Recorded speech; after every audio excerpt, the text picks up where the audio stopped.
India शान times में मैं आपका होस्ट धर्मेंद्र सिंह आपका बहुत बहुत स्वागत करता हूं। आज हमारे साथ हैं सामाजिक कार्यकर्ता सरदार हरजीत सिंह जी। आज उनके साथ हम चर्चा करेंगे जम्मू के ज्वलंत मुद्दों पर। तो आइए उनसे करते हैं मुलाकात। आपका बहुत बहुत स्वागत है इंडिया शान टाइम्स में। बड़ा शुक्रिया धर्मेंद्र जी, बहुत शुक्रिया आपका। आज एज ए सामाजिक कार्यकर्ता, एज ए सोशल वर्कर आप यहाँ पे काम कर रहे हैं। जी जी। तो आपको क्या लगता है कि जम्मू के जो मुद्दे हैं वो क्या क्या हैं और उनके बारे में आपकी क्या राय है? देखिए धर्मेंद्र जी, जो जम्मू के इस टाइम ज्वलंत मुद्दे जो आपने कहा चल रहे हैं, तो सबसे पहला मुद्दा स्मार्ट मीटर का है और दूसरा है सरोर टोल प्लाजा का। तो सरोर टोल प्लाजा का मुद्दा अभी 1 2 3 दिन हुए कि ठंडा ठंडे ठंडे बस्ते में पड़ा हुआ है। तो उसके पीछे कारण ये है कि जैसे लोग ये मान रहे हैं कि शायद युवा राजपूत सभा की और ट्रांसपोर्टर की सरकार से कोई सेटिंग होगी। जैसे मतलब कि आम आपने कमेंट्स पढ़े होंगे सोशल मीडिया के ऊपर, तो आम जनता तो यही सोच रही है कि ये लगता है कोई सेटिंग हो गई है। और ये जो मुद्दा था टोल प्लाजा का, इसमें आपने देखा है कि सरकार ने पूरा जोर लगाया है। युवा राजपूत सभा पे प्रेशर जो डाला गया, मुझे लगता है कि सरकार उस प्रेशर को डालने में कामयाब हो गई। जिस तरह से युवा राजपूत सभा के लोगों को 25 लोगों को उठाया गया है, तो उनको जेल में रखा गया 5 6 दिन, और जिस तरह से उनको रात को उठाया गया, और उनका कसूर भी इतना नहीं था। 1 2 शीशे टूटे थे और वो शीशे भी किसी शरारती तत्व ने पत्थर मारा। वो वीडियो में आ रहा है कि युवा राजपूत सभा के किसी भी बंदे ने शीशे नहीं तोड़े। शीशे तो आम किसी बच्चे ने पत्थर मारे और वो शीशे टूट गए। तो किस वजह से उनको 6 दिन जेल में रखा गया है? तो ये तो सरकार के पास पूरा पावर है कि वो मतलब कि अपनी पावर का इस्तेमाल करके उन्होंने 5 6 दिन उनको अंदर रखा। तो मुझे लगता है कि वो प्रेशर का जो असर है ना, वो उनपे युवा राजपूत पे उनपे हो गया।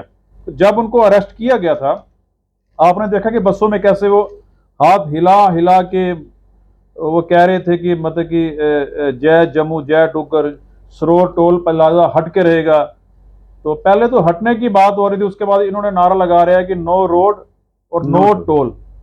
तो असल में नो रोड और नो टोल भी नहीं था, असल में ये सरोर टोल प्लाजा ही इलीगल था। पहले तो ये कहा जा रहा था कि हम इसको मतलब कि उखाड़ देंगे, यहाँ से ये इतना प्रेशर सरकार पे डाल देंगे कि ये सरोर टोल प्लाजा सरकार को उखाड़ना ही पड़ेगा, पर सरकार ने उल्टा इन पे प्रेशर डाल दिया। आपने अभी एक शब्द बोला इलीगल। इलीगल कैसे? देखिए, नितिन गडकरी जी ने 1 1.5 साल पहले ये बयान दिया था संसद में कि 60 किलोमीटर के अंदर अंदर टोल प्लाजा अगर दूसरा है तो वो इलीगल है। और ये 38 किलोमीटर वन टोल प्लाजा और इसकी जो गैप है वो 38 किलोमीटर है। और इसलिए ये टोल प्लाजा जो है ये पूरी तरह से इलीगल है। ये नितिन गडकरी जी ने भी माना हुआ है।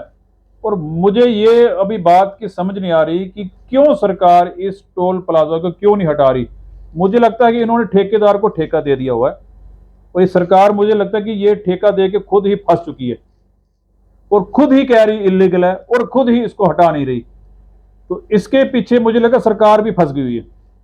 तो मैं तो वैसे जम्मू कश्मीर का जो बार एसोसिएशन है, इनको एक जनहित याचिका हाई कोर्ट में इनको ये दाखिल करनी चाहिए कि ये जो इनके लॉज हैं, by laws National Highway Authority of India के, उन बाय लॉज की कॉपी लगा के इनको हाई कोर्ट ऑफ जम्मू में इनको रिट करनी चाहिए।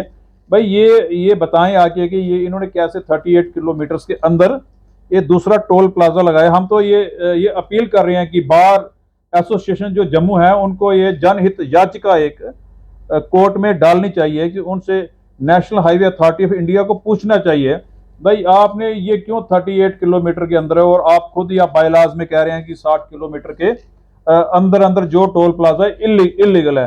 तो इससे फिर बात वहां कोर्ट में खुल के सामने आएगी, भाई ये क्या वो बात रखेंगे।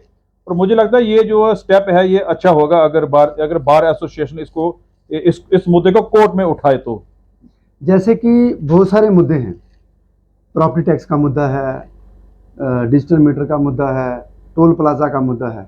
आपको क्या लगता है कि टोल प्लाजा के मुद्दे में ये दूसरे मुद्दे क्या दब से नहीं गए? देखिए धर्मेंद्र जी, ये आपकी बात बिल्कुल सत्य है, सच है कि जब से ये टोल प्लाजा का मुद्दा उठा है, तो वो जो स्मार्ट मीटर का मुद्दा है, वो इससे बड़ा मुद्दा है। वो जम्मू कश्मीर के हर घर को, हर शख्स को उस स्मार्ट मीटर का जो मुद्दा है वो इफेक्ट कर रहा है। जी। तो वो सबसे बड़ा मुद्दा असल में स्मार्ट मीटर का ही है। उसके बाद और भी मुद्दे हैं, प्रॉपर्टी टैक्स का मुद्दा है, काफी मुद्दे हैं। पर स्मार्ट मीटर का ये है कि उसमें जनता के ऊपर बोझ ज्यादा पड़ रहा है। आपने देखा है कि जम्मू कश्मीर में आ गई अनएम्प्लॉयमेंट बहुत ज्यादा, तो 15 से 20 हजार तक आम बंदा यहाँ पे कमा रहा है। तो आपने ये भी देखा है कि जिन लोगों का बिल पिछले मीटर्स पे 1-1 हजार आ रहा था, अभी उनका मीटर का बिल 5-7 हजार रुपया सीधा ऊपर चला गया। तो उससे घर का बजट जो है ना, वो खराब हो चुका है, कई लोगों का हो गया है। तो ये अभी समझ नहीं आ रही कि ये स्मार्ट मीटर में इतना ज्यादा बिल क्यों आ रहा है। जो तो लोग काफी अमीर हैं उनको तो कोई फर्क नहीं पड़ रहा है, वो कह रहे हैं कोई जिनका 2 आ रहा था उनका 6 भी आ रहा है, 7 भी आ रहा है, ठीक है। पर जो आम लोग हैं जो महीने का 10 या 15 हजार या 20 हजार कमा रहे हैं, उनका बजट जो है सारा ही खराब हो गया। तो वो बजट खराब होने की वजह से उनको इफेक्ट हो रहा है। तो मैं तो कहता हूं सभी को बोलना चाहिए इस मुद्दे पे, ये कैसे मीटर लेके आए हो। अब 6-6 महीने के बाद क्या आप मीटर ही चेंज करते रहोगे? हो सकता है इसके बाद कोई एक्स्ट्रा स्मार्ट मीटर आ जाए, तो सरकार बोलेगी भाई ये मीटर ठीक नहीं है, अब एक्स्ट्रा स्मार्ट आ गए हैं। तो ये भी मुझे लगा है धांधली हो रही है मीटरों में।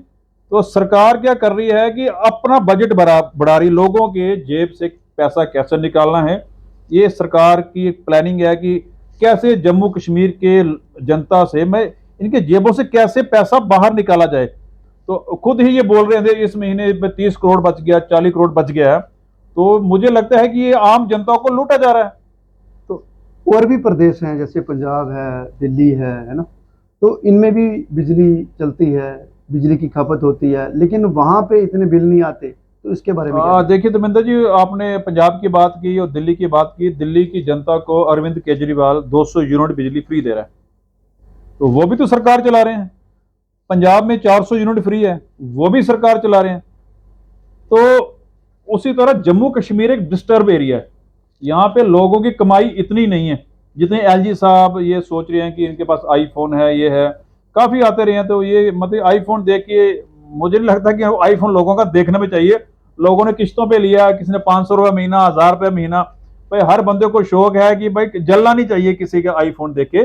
भाई अगले के पास आईफोन है और बिजली का बिल भी ये 4-5-7 हजार भरे। तो हमें जनता को रिलीफ देना है, और अगर जनता को रिलीफ देना है तो हमें भी जनता की जो रोजमर्रा के जो इन पर लोड पड़ता है उसको कम करना चाहिए। जैसे दिल्ली में है, पंजाब में, और भी राज्यों में, काफी राज्य ऐसे हैं जहां पे बिजली का बिल गवर्नमेंट 200-300 यूनिट फ्री में दे रही है। तो वो जैसे आज एक आपने एलजी साहब का बयान भी देखा है, आज उन्होंने कहा है कि स्टेटहुड के बारे में उन्होंने आज बात की है एलजी साहब ने कि मतलब स्टेटहुड असेंबली इलेक्शन के बाद स्टेटहुड जो जम्मू कश्मीर को वापस मिलेगा, हम उसका वेलकम करते हैं। बड़ी अच्छी बात है। उसमें इलेक्शन हो गए, लोग अपने अपना एमएलए चुनेंगे और उस एमएलए को पता होता है कि हमारे एरिया की क्या प्रॉब्लम है। तो क्योंकि बाहर से कोई, मुझे लगता है कि बाहर से एलजी साहब आए हुए हैं, हो सकता है उनको भी पूरी लोकल प्रॉब्लम जम्मू कश्मीर की पता नहीं है। तो इससे मतलब भारतीय जनता पार्टी को भी नुकसान हो रहा है। मुझे लगता है कि इनको इलेक्शन करवानी ही पड़ेगी, पर जो अभी माहौल चल रहा है वो पूरा भारतीय जनता पार्टी के खिलाफ ही चल रहा है। तो आपने भी एक बात बोली कि एलजी साहब बाहर से आए हुए हैं, तो उनको शायद यहाँ के बारे में ना पता हो, तो जिनको पता था उन्होंने क्या किया? हाँ, वो ये आपकी बात बिल्कुल सही है कि 25 एमएलए भारतीय जनता पार्टी के, उनको तो सारा पता है।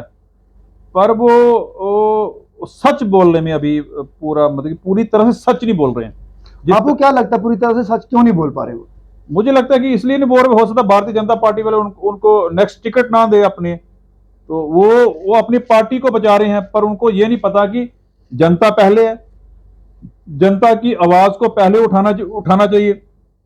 और ये पार्टी की तरफ देख रहे हैं कि हो सकता है अगर हम बोलें तो दिल्ली से फरमान आ जाए भी आपको पार्टी से बाहर निकाल दिए। इनको डर पड़ा हुआ पार्टी का, यानी कि जनता, हमें इनको जनता से जुड़ना चाहिए। जो पार्टियां वगैरह बन गई है ना, मुझे थोड़ा इस पे भी बड़ा डाउट है कि लोग पार्टियों के पीछे भाग रहे हैं।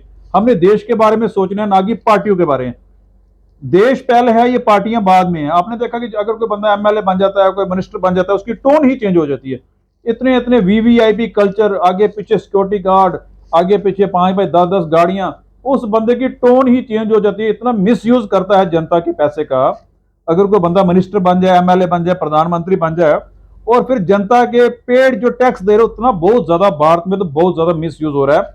अपने बाहर की कंट्रियों में भी देखा है कि आपने उनके प्रधानमंत्री देखे, वो विदाउट सिक्योरिटी घूमते रहते हैं सड़कों पे ही। तो हमारे यहाँ पे काफी ज्यादा खर्चा मिनिस्टर पे होता है। तो वीवीआईपी कल्चर जो भारत में बढ़ता जा रहा है, उससे सारा बोझ जो है आम जनता पे पड़ रहा है। तो इसलिए मैं इन लीडरों को भी कहना चाहता हूं, भाई आप जो है जनता के सेवक हो, ना कि कोई राजे हो। जैसे अब कोई पीछे बयान आया था कि ये एलजी साहब जम्मू के राजे हैं। भाई ये राजों वाली प्रथा जो है खत्म हो गई है। असल में ये सारे जनता के सेवक हैं, और इनको विदाउट सिक्योरिटी भी जनता के बीच में जाना चाहिए। कोई आपको मारने वाला नहीं है, किसी की हिम्मत नहीं है मारने में। जनता के बीच में जाके जनता के जो आम मुद्दे हैं उनको समझना चाहिए, भाई जनता क्यों परेशान है, क्यों सड़कों पे ये लोग आए हुए हैं।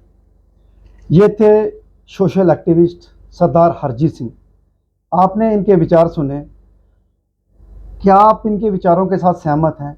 अगर आप सहमत हैं तो यस लिखें, अगर आप सहमत नहीं हैं तो अपने विचार जरूर लिखें कि इन्होंने बोला तो क्या गलत बोला।